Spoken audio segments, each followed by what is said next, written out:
erros na conceituação do Evangelho. O que eu vou dizer está neste livro, ok?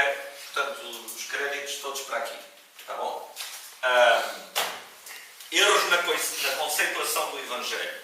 O Padilha diz assim, numa palestra que ele dá, e que foi reproduzida neste livro: estou diante de pessoas que se dizem chamadas por Deus para, em seu nome, pregar o Evangelho a todas as nações. E a pergunta dele: mas que mensagem é que vocês andam a pregar? E a certa altura, ele escreve estas palavras. Isto foi feito num congresso de evangelização cheio de americanos. O René Padilha ganhou muitos amigos nesse tipo. Mas ele era uma pessoa de muita autoridade.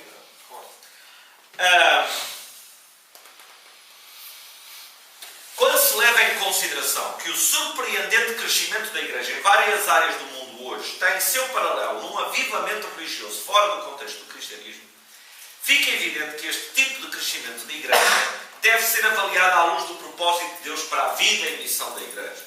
Mais cedo ou mais tarde será necessário fazer-se a pergunta sobre o que é aquilo que está crescendo, a fim de ver se as igrejas que se multiplicam são expressões genuínas do Evangelho. Acabámos de o definir, não é?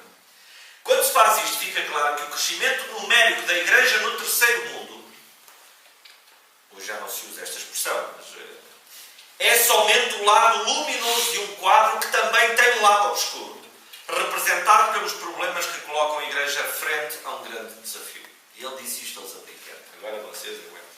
Em primeiro lugar, alguns dos movimentos massivos com um alto índice de crescimento não são mais do que um paganismo batizado. E ele vai para trás e diz: no século XVI, a Igreja Católica Romana, e os portugueses estavam nisto, tratou de cristianizar todo um continente, a América Latina, com base numa aproximação massiva. O resultado dessa aventura pode ser visto agora em suas verdadeiras cores. Inclusive é dentro do próprio catolicismo, coitados, não é? Dos católicos. Como um escritor identificado com esta tradição afirma, na realidade, a América Latina é um continente de batizados, não de evangelizados. A possibilidade de que hoje se repita o mesmo tipo de problema em conexão com movimentos massivos rumo ao cristianismo é muito... Ele vai por aí. Eu acho isto de uma coragem tremenda. E ele estava basicamente a questionar o movimento missionário americano, que basicamente fazia isto. Com batismo estava tudo resolvido. Não é? Eles tinham que, naquela lógica pragmática, apresentar resultados. Não é? E os portugueses fizeram o mesmo no século XV, século XVI, os espanhóis, portanto, todo o movimento dos descobrimentos, dos navegadores, e isso precisa de ser redimido e precisa de haver restituição. E o Padilha diz: afinal, qual é o conteúdo central da vossa mensagem? Talvez fosse interessante fazer uma estimativa na vossa comunidade, na vossa igreja. Quantas vezes por ano é que o Evangelho é apresentado explicitamente? Os factos do Evangelho. Explicitamente. É que lá a Christianity Today terá feito, ao que consta, um estudo sobre a pregação do Evangelho na Páscoa de 2008. E fizeram uma estatística: 600 igrejas grandes na América, e foram inspecionar os conteúdos dos sermões pregados na Páscoa de 2008. Olha que Páscoa é uma data. Páscoa, é Páscoa, ok? Páscoa, está certo? Favorece muito o pregador, ok? Tem assunto. Tem assunto.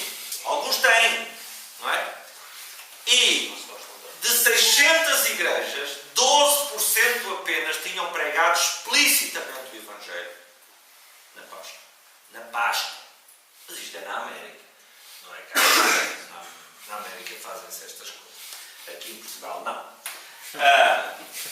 quando é que nós verdadeiramente explicamos o conteúdo central do Evangelho? Se é mesmo, dizia o Padilha, se é mesmo uma mensagem que vocês vão levar a todas as etnias, tem que ser algo profundo e relevante do ponto de vista universal. Tem que ser alguma coisa que toda a gente precisa de ouvir. Tem que ser relevante universalmente. Que mensagem?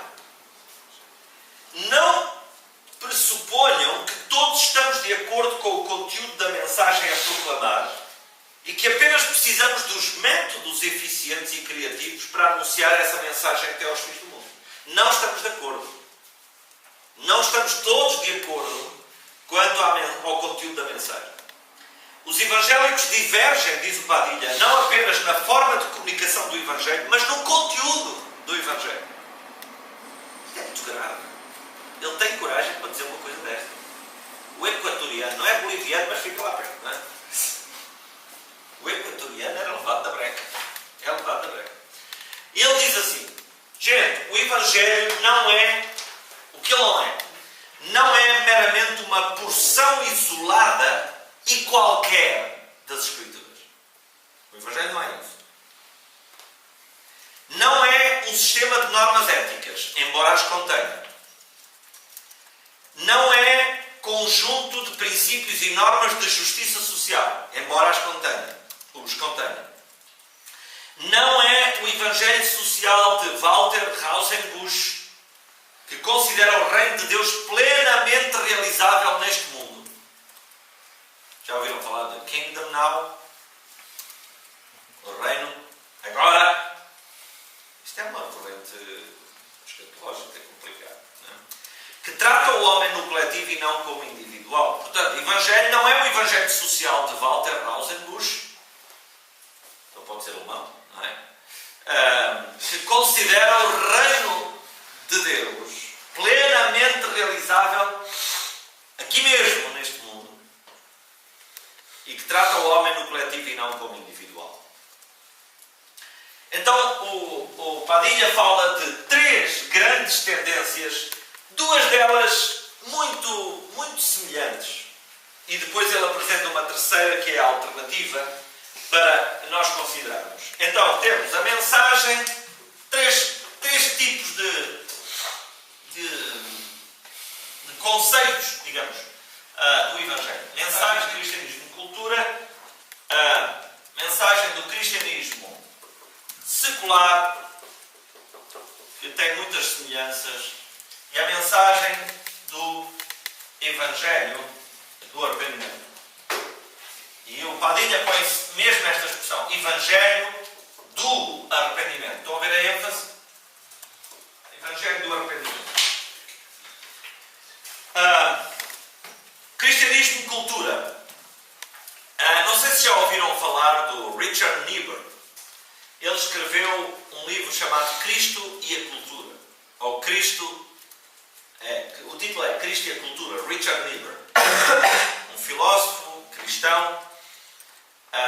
E ele diz que ao longo da história da Igreja, a Igreja tem colocado Cristo contra a cultura, Cristo acima da cultura, Cristo e a cultura, Cristo e a cultura em paradoxo.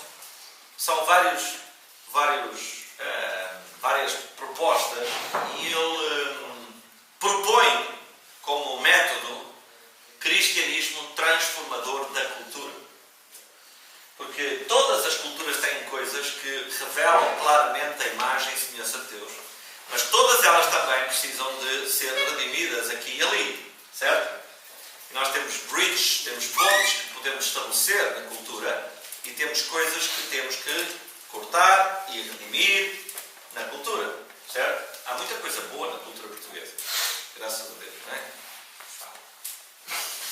Tem que ser redimido. O facto tem que ser redimido.